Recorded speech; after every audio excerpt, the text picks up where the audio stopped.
Get everything you need for your holiday meal at Whole Foods Market. Right now, you'll find Animal Welfare Certified Rib Roast on sale. It's a deliciously crowd-pleasing centerpiece. Plus, save on Spiral Sliced Ham, bone-in lamb, and seasonal produce like sweet potatoes and Honeycrisp apples. For ready-to-eat sides, head to the prepared food section. Done. And remember that Whole Foods Market caters. Order gourmet catering at shop.wfm.com. Bring the holiday magic with Whole Foods Market. The holidays are a time to feel and create joy. And what could be more joyous than the look on her face as she unwraps a stunning new jewelry piece from Blue Nile? How about getting 50% off your purchase? Blue Nile offers premium quality, priced below traditional retail. Their online experts are available 24/7 to answer any questions and make sure you've picked the perfect gift. For a limited time, you can get 50% off at BlueNile.com. That's 50% off at BlueNile.com. Apple Card is the credit card created by Apple. You earn 3% daily cash back up front when you use it to buy a new iPhone 15, AirPods, or any products at Apple. And you can automatically grow your daily cash at 4.15% annual percentage yield when you open a high-yield savings account. Apply for Apple Card in the Wallet app on iPhone. Apple Card subject to credit approval. Savings is available to Apple Card owners subject to eligibility. Savings accounts by Goldman Sachs Bank USA, member FDIC. Terms apply. Hello and welcome to the Paddock and the Pavilion with Stephen Wallace. In each show, Stephen will interview someone connected to the world of horse racing or cricket. Welcome back to the Paddock and the Pavilion for the final part of the road to recovery with young jockey Gavin Ashton. When I last spoke to Gavin at the end of part 4, it was mid-June and he was getting ready to move back to Germany. Enjoy the final part of the road to recovery. Hello, Gavin. I'm delighted to say you were back in the winner's enclosure on Saturday, the 18th of June. Congratulations and welcome back to the Paddock and the Pavilion. Hello. Yes, thank you very much for having me back, and thank you for having me on. And yeah, it's absolutely fantastic to be back riding again and back in the saddle, definitely. Yeah.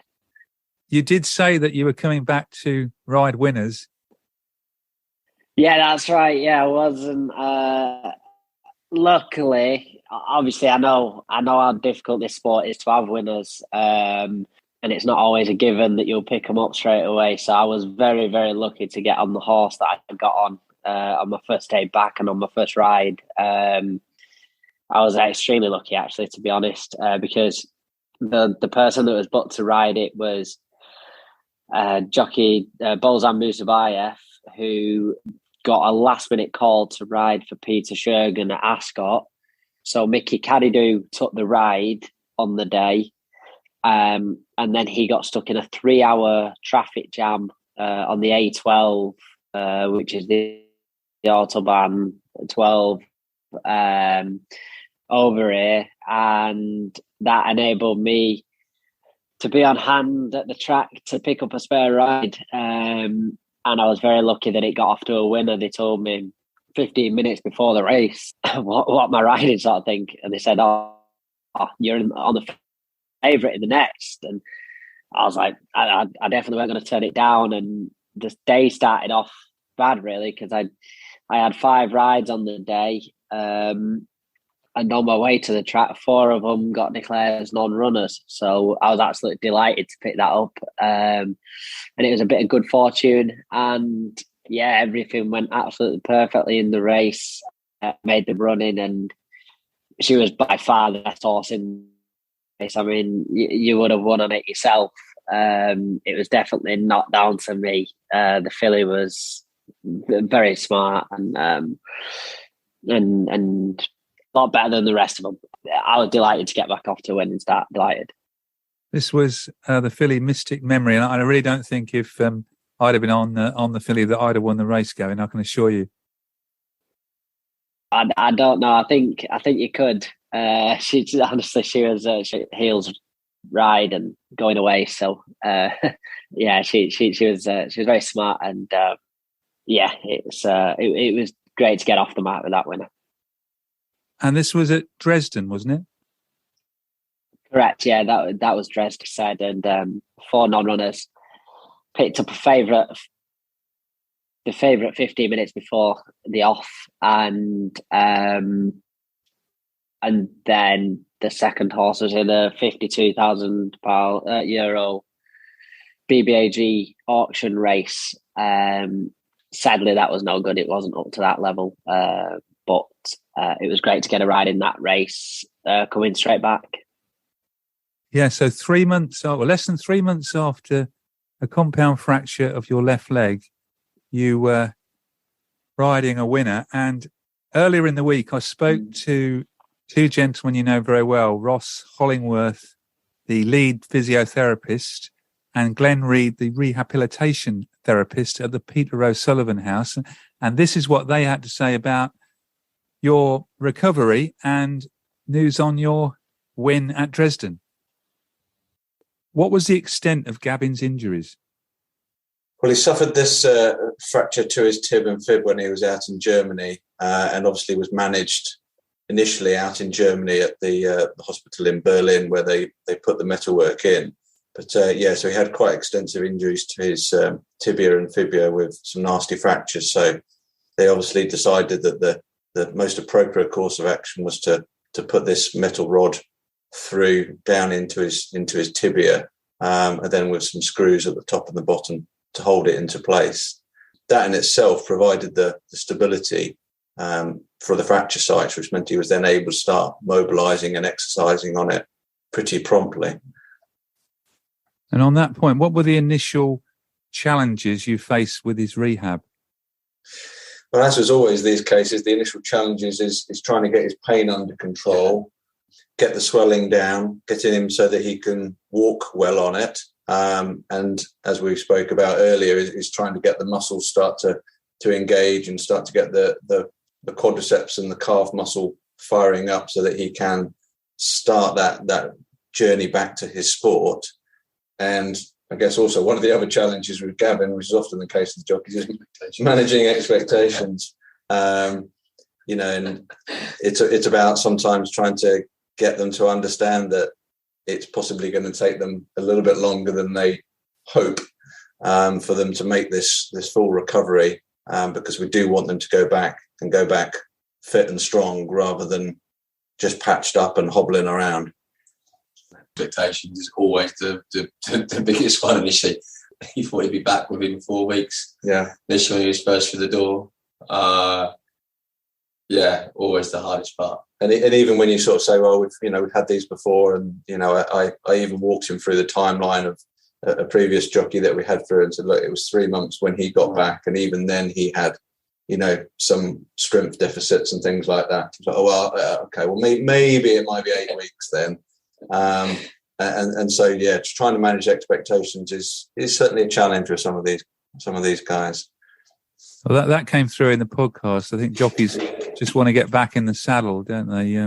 Glenn, how did he respond though when there were sort of time delays and to his recovery? So Gavin's attitude in the gym was pretty consistent all the way through. Like, got his head down, did what we asked him to do, and worked. The only time really that we had a little wobble was just almost when that quad wasn't activating and firing up, and he had one day where we came into the gym, didn't necessarily want to be in there, didn't really see the bigger picture, everything else that he had done before that.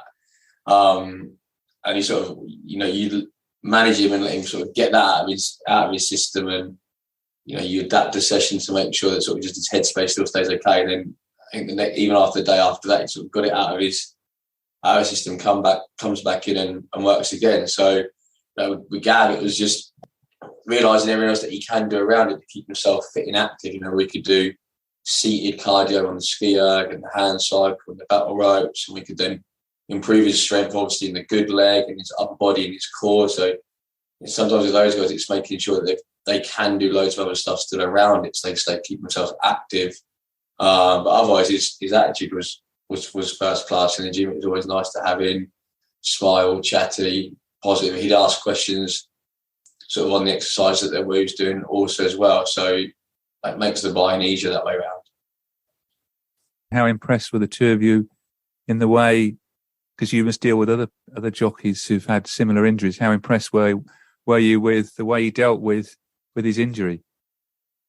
Yeah, no, he was, and as Glenn said, he was an absolute pleasure to work with. I think he listened to us, he trusted us, which was really key. That he was able to follow our instructions. Bar one rogue, 5 minutes on the exercise when we was all in a team meeting. Yeah, that's right. Yeah, I think he was so keen to get on the exerciser and get started, but he was in theory weeks away from doing that. But I mean, he was excellent really, and just applied himself fully to pretty much every session. As I say, they tend to be a very committed and driven bunch of athletes anyway, because they're so desperate to get back onto these rides, and they're seeing other people getting on the horses that they would have loved to have been on, and missing out on wins and things like that. So they're highly motivated to get back. And so usually they're very well engaged with the rehabilitation process.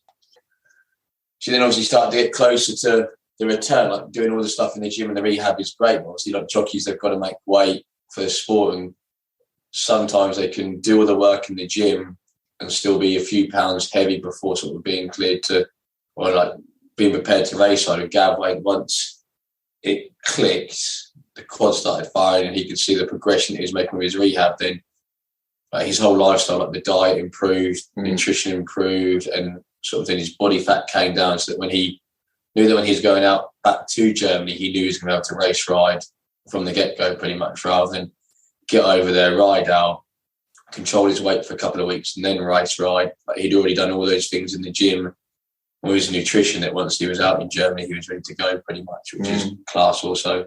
Yeah, sometimes they struggle with that consistency of the professionalism when they do have an injury, because they're so challenged with their weight and their diet when they are riding, that when they get an injury, sometimes they just want it as a bit of a breather, a bit of a break, and just go, look, I'm just going to let myself go for a few weeks and I'll pick it up later nearer the time when it's getting to crunch time. Whereas I think Gavin was very professional through it all. Maybe had a couple of meals out and things like that he might not ordinarily have done, but other than that, he was very much on point with making sure he was looking after his body and all aspects of his recovery. In fact, what you just said there, so many of them things came out in the podcast about his weight, and also the one that made me laugh when you were talking there was I asked him, had he been back on the simulator, and he said yes, and I was quite, that sounds good. And then he said, well, I won't be on there again. And he explained that he shouldn't have been on there when he was on there. So I heard all that. Yeah, he went rogue for 5 minutes, didn't he? Sometimes that has to happen, for them to realise how far away they are. And I think it brought home a little bit more of a reality for him that, all right, maybe they are right. Maybe I've got quite a bit more work to do than I think. And so, it was a bit of a lesson learned, but there was no harm done. And I think actually it probably helped in the long run. Yeah, definitely. And Ross and Glenn, finally, is there anything you'd like to say to Gavin about, going out to Germany and winning on his very first race back? Well, it's great to see, isn't it? It's always nice when we have these long sort of rehabs and they can get that first winner under the belt very quickly. So it's great to see then the whole team's hard work and Gav's hard work then come to fruition, and get a winner like that, because I guess in a sport like horse racing, you can be forgotten about very quickly. So I think the quicker they can get a winner once they're back, the sooner they can sort of tell everybody they're back. It's nice. I mean, as a team, a lot of us have worked in field-based sports, and it's the same as seeing an athlete return to the pitch for the first time, or score a goal, or 100, whatever else, seeing the jockey then get back on the horse and ride that first winner is that same sort of level of satisfaction. Then it's awesome to see. Yeah, it's very much a reward for Gavin for the hard work that he puts in, because as I said before, it shows that not only did he get back onto a horse, but he got back strong, fit, and healthy, and able to deliver the performance on the horse that day. So I think that's testament to the amount of work that he and the team put in over the weeks after his injury. Incredibly grateful for all the hard work that they put in with me. And again, I can't reiterate enough what an incredible it is that we've got available. Everybody in Germany is absolutely stunned at how quickly I've come back. And I said it is all down to the incredible help of the Injured Jockey Fund. There was a jockey that questioned me straight away in the weighing room and said, "Gavin, how on earth are you back?" He said, I did a similar fracture with my leg and I was out for a year. He said, how have you done it? And it's like I say, it is all down to the guys there at Peter O'Sullivan House. And I am incredibly grateful for all that hard work. And I'm very grateful for my mum as well, putting together a tea and coffee morning and cake sale for them, where they raised over £700 for the charity. So I'm very grateful for them putting that work in and supporting such a good charity. So yeah, I can't stress that enough. You should read my script here. One of my little cards that was coming up, I was going to talk to you about your mum, who I've been in contact with, and I retweeted the cake fundraising event when she raised £700, as you said, for the Injured Jockeys Fund. Yeah, that's right. She, it was incredible. She's so generous in always doing things, and she absolutely loves her baking. She's always baking cakes and everything. And she sent them cards down to the Peter O'Sullivan House and everything. And she's always done. She's always supported careers in racing and going out to different stalls to try and promote racing. And she's so giving, my mum. She wants to do anything just to give back to things. And obviously she was overwhelmed with the support and encouragement that I'd received, the help that I'd received. So she just wanted to do anything to sort of help and support. And that was an incredible way to, a big well done to her and my dad. And again, a massive thank you from me to the charity for all the support and help. And when I spoke to Ross and Glen, I mentioned to them about what it must have been like if a jockey had suffered the injury that you had in 2022, 40 or 50 years ago. And then they mentioned that you'd been in contact with John Lowe, who still rides out, I think at the age of 70, who had a similar break many years ago, and he was off for a very long time. Yeah, that's right. John Lowe's absolutely incredible. the age that he is, and still going. 70 years old. I think he might be 71 now. He said that he's fractured his left leg 3 times. One of them he was out for a year. The other one was 8 months, a lengthy period of time, and each time it was very lengthy. And he was absolutely in awe of the help that I was receiving. He says it's incredible. He says because he knows how frustrating an injury like that can be, and I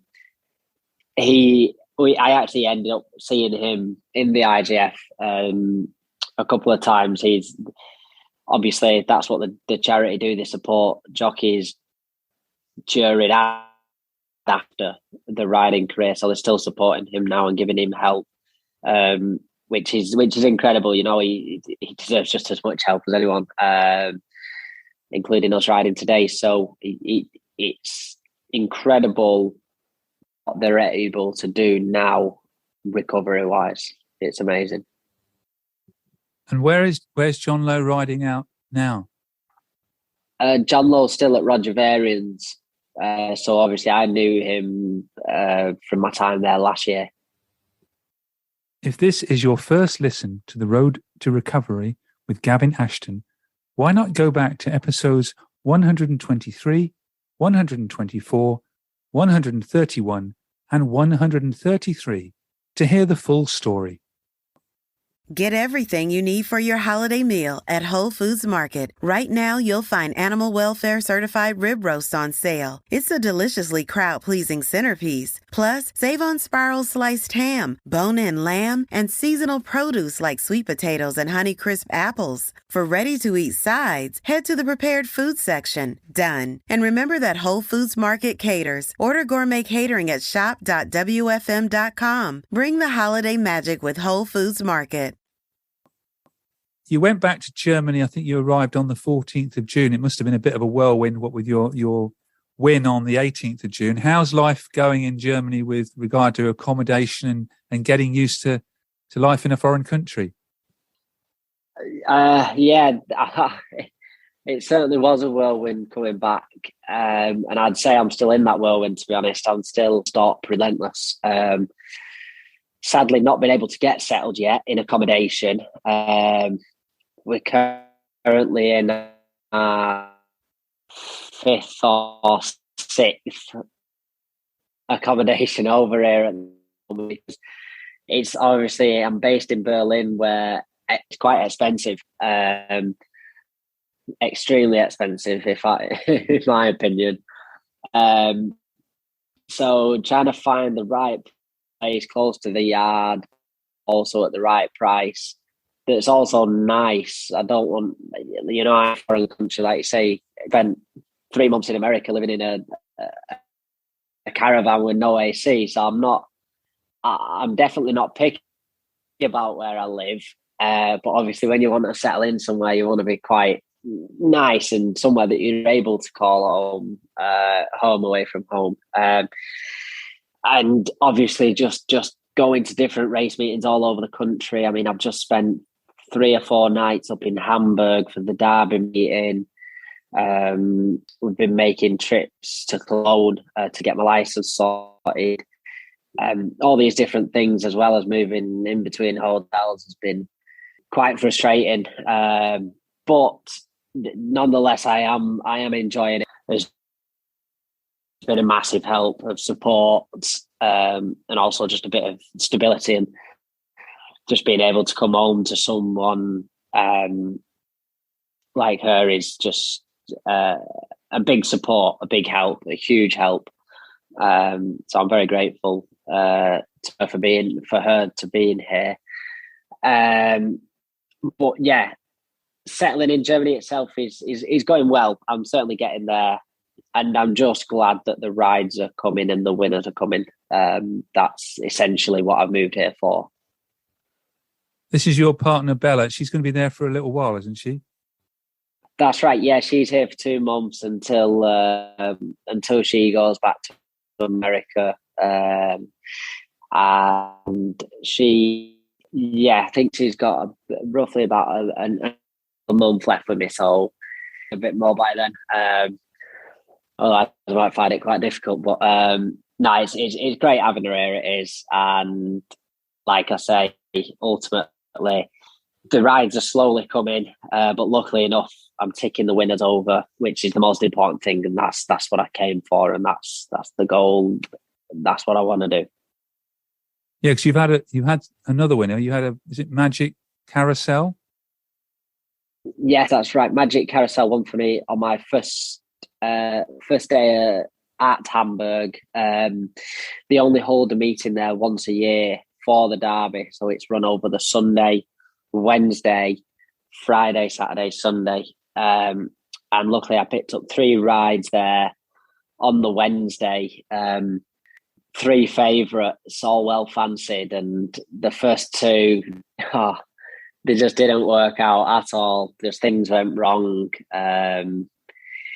One was slow away and was carrying top weight. The next, I made the running on and I got pressured for the lead. And then finally, and things were just going so wrong, and they were all for the same trainer. So coming into the parade ring on the 3rd ride, I said, I promise I'm saving the best till last. I know this one's going to win. Luckily, I worked and galloped the horse the previous week when I went into Hanover, where he's based. I galloped the horse and I knew it. She has a bit of a problem where she tends to hang, which has cost her her last 2 races. But we tried the blinkers on her, and at home she stayed straight as a die, and she worked like a little machine. So I knew that was my best chance of the day going into it, and luckily, I just had to steer her around, and she stayed straight for me, and again was a nice easy winner, which is what we like, which was a big relief. So you didn't make the German Derby, but hopefully another year. Yeah, that's right. Sadly, the horses that were entered in the German Derby, one of them wasn't good enough to make it in, and then the one that won its maiden quite nicely then went for one of the Derby trials, and sadly I didn't feel it handled the track very well on the day, and that was to the Derby, and they ended up just for a different race for it. They had bigger plans for it in the future, so didn't quite make the cut on the day. So that's just one of them things. It was always going to be very, very hard to get in the Derby and come back like that. So I'm not too. I knew how difficult it was going to be. You never know what will happen. You never know. There was certainly plenty of British jockeys riding in the German Derby there. What with Holly Doyle, Frankie Dettori, was it Richard Kingscote, Kieran Fallon, Jack Mitchell? Yeah, that's right. Yeah, you've named them all there. It was fantastic, and I was able to have a good chat with him on the day. It was brilliant to see them all again. Half of me was kind of hoping that the flight would get cancelled and I'd be able to pick up a spare, but luckily they did the smart thing. They flew over privately, so there was never a danger of that. But like I say, it was fantastic to see them. See them all. I had a good chat with Holly about how things are going, and she's always been very kind to me, always offered advice and everything. So it was great to catch up with her, and then to speak to Kieran and have a good laugh with him on the day was fantastic. And obviously Jack and Richard, I know Jack very well from my time at Rogers, so it was great to have a chat with him. And obviously he knows Germany very well. He's given me plenty of advice for over here. He came out to Germany a lot in the past, and I'll definitely see him out here a lot more this weekend. So no, it was great to have the English lads over here, and it's kind of back to reality the next race day when they all left. Because Frankie was third in the German Derby, and Holly Doyle won a big race that day, didn't she? That's right. Yeah, she won a Group 3 over here for Marcus Klug, and a very respectable third. The horse that won the Derby, Samako, actually beat Frankie's horse in a previous race by a short head. It was able to put a length between it this time, but I feel as though it was a very good Derby eventually when it got going after the chaos at the stalls. But you had the 2 best horses in the race took up box seat and to fight it out in the finish. And yeah, it was great to see. And fair play to Boz Muzabayev, who's 3 times champion jockey over here, who won the Derby, and yeah, he fully deserves it because he's a quality rider, and it was great to see. And how's your stable running? The horses at the stable, or the 2 stables you run for? Going well. Blue Arm Nederostek. His horses are going very well. He had, I think, 3 winners over the Hamburg meeting. His horses are in good form, running them regularly. I think even Fabanova, we're hoping to have plenty of runners after Hamburg. Things are going very well there, and everything's great. And looking forward to a long season ahead with them. I think that they're a bit sort of. It reminded me a bit of Samart. Samart Prescott would always be keen to let the other trainers show their hands first. in races previous, before Royal Ascot. And then Sir Mark could tend to start his season a bit later when he knows what he's up against and he knows what he's facing. I'm not saying at all there could be anything relatable between the two trainers. I'm just saying that they tend to wait like he does. I could never put them on a level like that, but he just in the sense that they wait until after the big Hamburg meeting to sort of get going.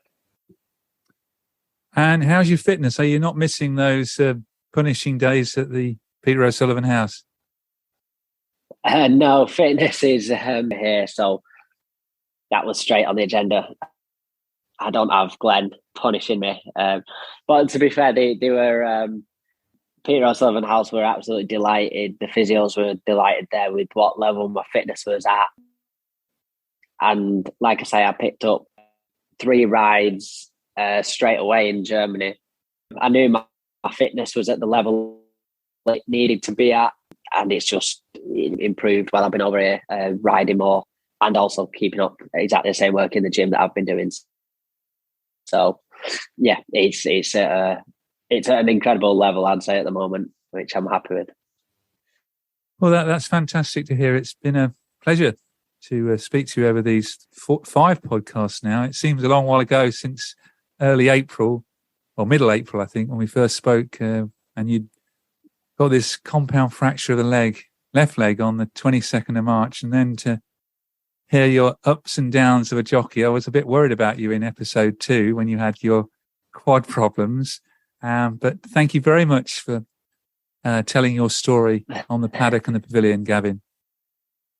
No problem. And it's been a pleasure, all 5 episodes. And I'm very grateful for giving me the time and supporting me through this, through the injury. And I'm very grateful. So thank you. Thank you very much. Best of luck for the rest of the season. Thank you very much. Thank you. I hope you have all enjoyed Gavin's road back to fitness. From a compound fracture of the left leg on the 22nd of March to riding a winner on his first ride back on the 18th of June. I would like to thank Gavin for all his help, time and frankness as he tackled the ups and downs on his way back to the winners' enclosure. I am also grateful to his mum Gail, the Injured Jockeys Fund, Ross Hollinworth and Glen Reed for their support. At the time of recording this, I am delighted to say that Gavin rode winners in Germany on Saturday the 16th and Sunday the 17th of July. Thank you for listening to The Paddock and the Pavilion. You can download the show on Apple Podcasts, Amazon Music, SoundCloud, Stitcher and Spotify. Follow us on Twitter, Facebook and Instagram at The Pad and Pav. Don't forget, if you like the show, please do leave us a rating and review. Sports Social Podcast Network. Looking for a fun way to win 25 times your money this football and basketball season? Test your skills on Prize Picks, the most exciting way to play daily fantasy sports. Just select 2 or more players, pick more or less on their projection for a wide variety of stats, and place your entry. It's as easy as that. If you have the skills, you can turn $10 into $250 with just a few taps. Easy gameplay, quick withdrawals, and injury insurance on your picks are what make Prize Picks the #1 daily fantasy sports app. Ready to test your skills? Join the Prize Picks community of more than 7 million players who have already signed up. Right now, Prize Picks will match your first deposit up to $100. Just visit prizepicks.com/play100 and use code play100. That's code play100 at prizepicks.com/play100 for a first deposit match up to $100. Prize Picks, daily fantasy sports made easy.